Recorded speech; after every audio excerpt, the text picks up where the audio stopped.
Force levels too high. Warning.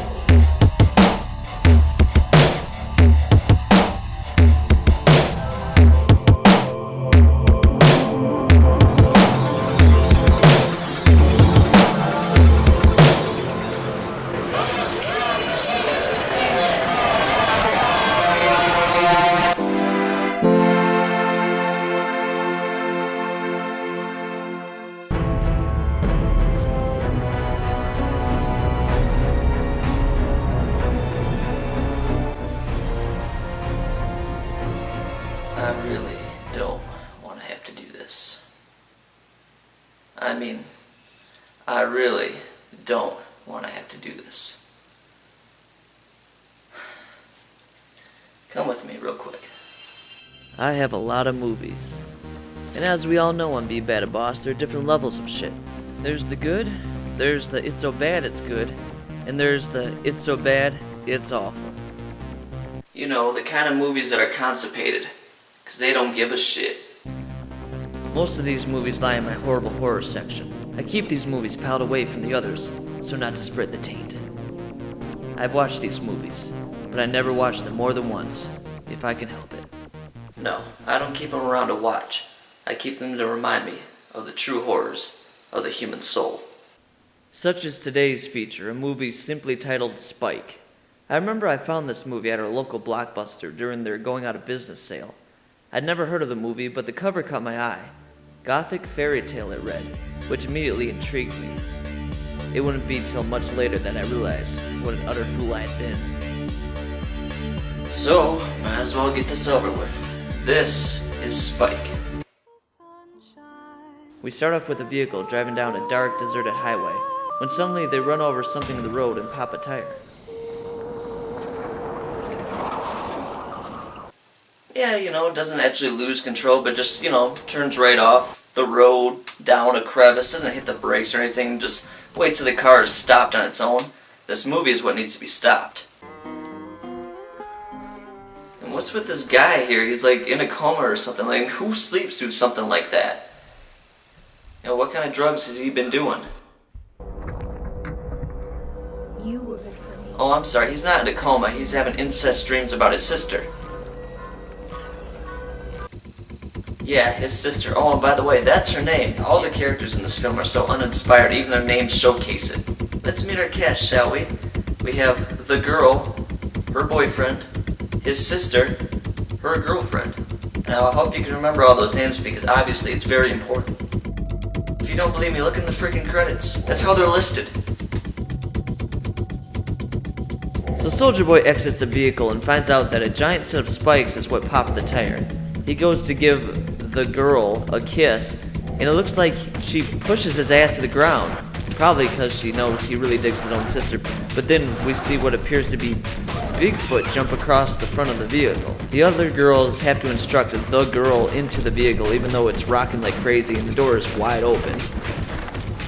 They see Soldier Bro on the ground gasping for air, so of course they then finally shut the door to secure themselves. But eventually boredom or ideas seep into their minds and they go to check on him. But wait, no, not his girlfriend or his sister, no. The sister's girlfriend is the only one who appears to give a shit whether he's alive or dead.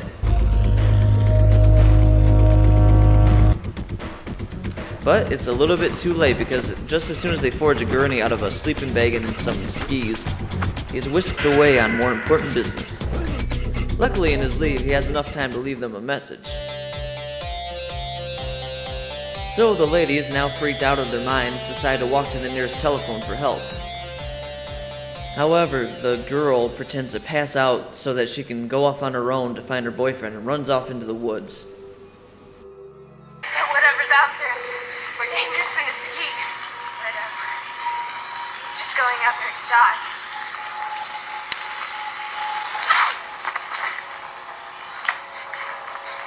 So the sister, instead of letting her girlfriend go off in the woods, decides to bash her over the head with a log. Reasonable solution. Boy, that escalated quickly. You don't see that every day, nor should you. So we catch up with the girl walking in the forest. they have this great shot of this enormous spider web that they obviously spent a lot of time on, and it looks good, but they totally ruin it with a stoic, static shot of her with spiders on her face, but she's obviously laying down and not standing up, and the lighting doesn't match, and it's a total waste. I mean, why even put the spider shot in? So the spider scares her into a rattlesnake, and even though the snake is like, I don't know, 10 feet away from her, she still manages to get bitten by it. Anyway, we cut back to the two girls who...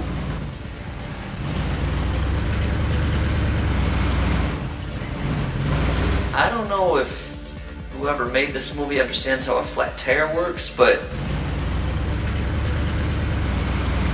I mean... the wheel would still be moving. I mean, I hear the engine. I mean, what do they have it in neutral and someone is rocking it back and forth by pushing it?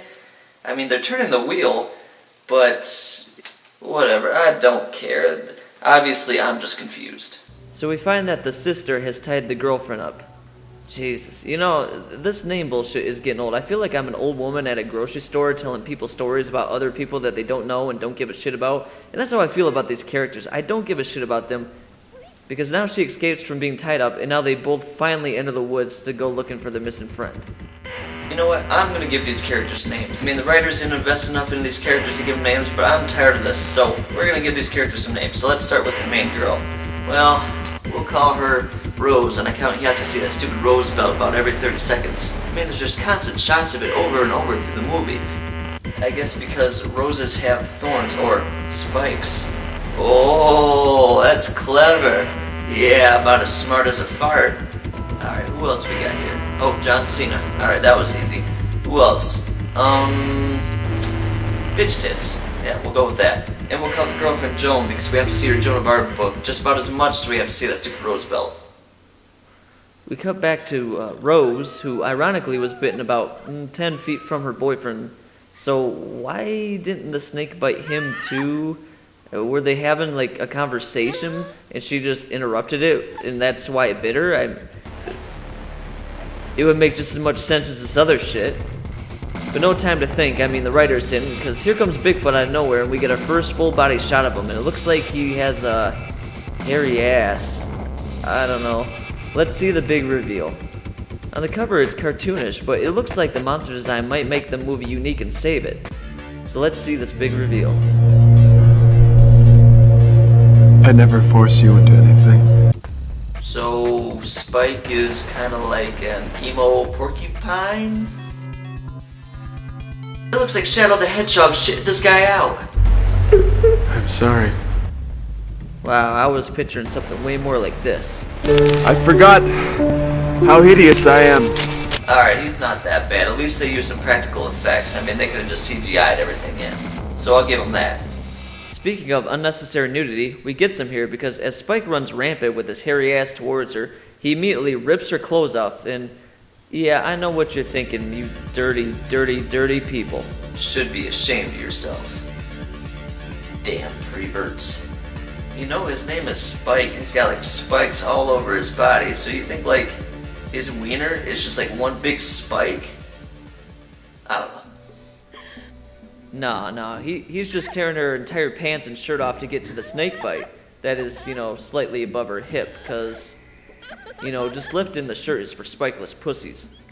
So he chews up some sort of chestnut or something and then spits the paste out and puts it on the rattlesnake bite, and this cures the venom somehow. Oh, no, he uses one of his spikes to suck the poison out. Okay, so they're hollow when they want to be. So we catch up with Joan and Bitch Tits as they discover what is supposed to be Spike's living area. At first I thought it was a cave, but it turns out it's just outside in a clearing of trees. I mean, don't his books get destroyed when it rains or snows or... Wait, where did he get shelves to put those on in the first place? I don't know, skip scene. Okay, so since we can't have the main girl naked for the rest of the movie, luck just so happens that the thornbush monster here has a dress for her in her size, just, you know, lying around nearby in the wood. Now, you might think that's a little far-fetched and stupid, but that's because it is. Well, maybe he knew her dress because it turns out they know each other. yeah, Rosie and Spickles grew up together and were an item or something. I don't know. It's real vague and they just talk in circles. I mean, we're only about a half an hour into this fuckfest and we still have like another hour left. And it's basically filled with shit like this. But making me stay here? Do you think you're captured in a web of mine?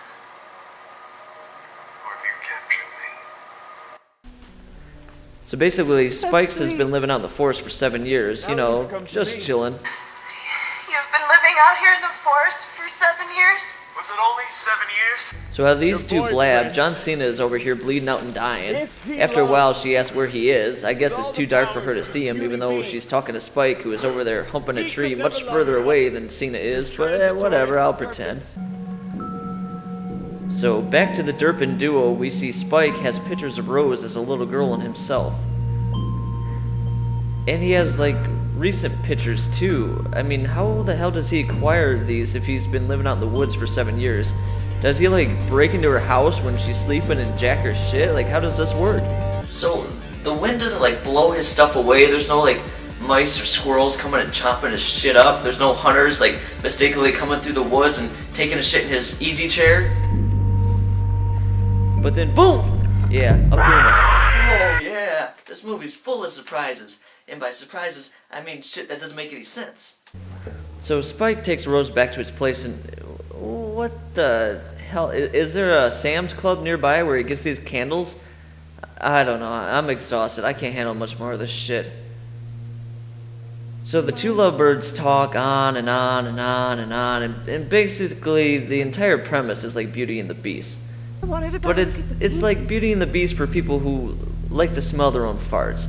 Because the only reason she ends up here is that she was riding in a car down some random highway that he just happened to be lucky enough to pop the tire of, which happened to strand them near his dwelling. I mean, how did he know that she was in the car, or where she was going, or... You know what? Ugh. And we're not even halfway done. Where the hell is that fast forward button? I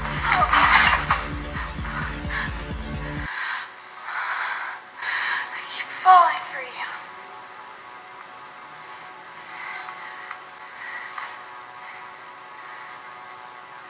I promise. After you have rested, I'll take you to him. And we'll take him to a hospital. Dude's freaking dead, man. He's had like a knife in his jugular for like an hour now, alright? Unless that puma over there knows how to do surgery, I think you're screwed. I don't think he's making it out of the forest. Hate to break it to you. Please just promise that you'll return. Finally, realizing Careful. Prickface here isn't going to let her go and save her boyfriend, she All decides to I take want him for out you with to a know little is rock that and roll. But unfortunately for us all, the movie doesn't end here. Because Spike survives and he takes out his revenge on John Cena. We jump back to find Joan toppling over. You see, she's now hours later hemorrhaging from the blow Bitch Tits gave her to knock her out. One of your eyes, the pupil's big, but the other one's, hemorrhage. Now this is the moment that truly defines this movie for me. Everything leading up to this I could ignore, but this is the one line of pure genius that seals this movie's fate with me for all of time. Let's watch. Eyes, the pupil's big, but the other one's, hemorrhage. From when? I didn't hit you that hard. I didn't hit you that hard. I didn't hit you that hard. I didn't hit you that hard. I'm sorry. Did I miss that day? Was I sick from school that day that we learned the correct amount of force to use when you hit someone in the back of the fucking head with a goddamn log? I didn't hit you that hard? You know, it doesn't even matter. I mean, obviously in this movie universe, logic is illegal. Okay, you know how they wrote this, okay? All the writers gathered around a table, okay? They all had a bowl of alphabet soup. They ate the soup. A couple hours later, when it came out, they wiped their ass. Whatever letters came up on the toilet paper, that's what they used to write the script for this film. I mean, you don't make something this ridiculous on accident. So Joan dies somehow before John Cena does, but then he dies, so we're left with Rose and Bitch Tits. Well, Spike doesn't take kindly to them trying to leave, so a chase ensues. Eventually, Bitch Tits here realizes that Spike is just after Rose, so she separates herself. When Spike catches up with her, he tells her how to get out of the forest, and without even caring whether her friend will escape or not, you know, she just takes off and abandons her. Oh, sure, Spike says he'll tell Rose the way, but are we really gonna believe this guy? He looks like a Christmas tree covered in oil. So Spike catches up with Rose, scares her, she falls down a cliff. This whole movie he's been talking about like Greek mythology and poetry and Shakespeare, but in the end he's too goddamn stupid to realize that if he flumps her onto his chest, she will be impaled by the thousands of spikes on his body and die. So let me get this straight. This guy can jump from tree to tree, carry a buffed out military dude all over the forest with ease, but he can't power lift the love of his life, all, 130 pounds of her, when she's about to die. Right.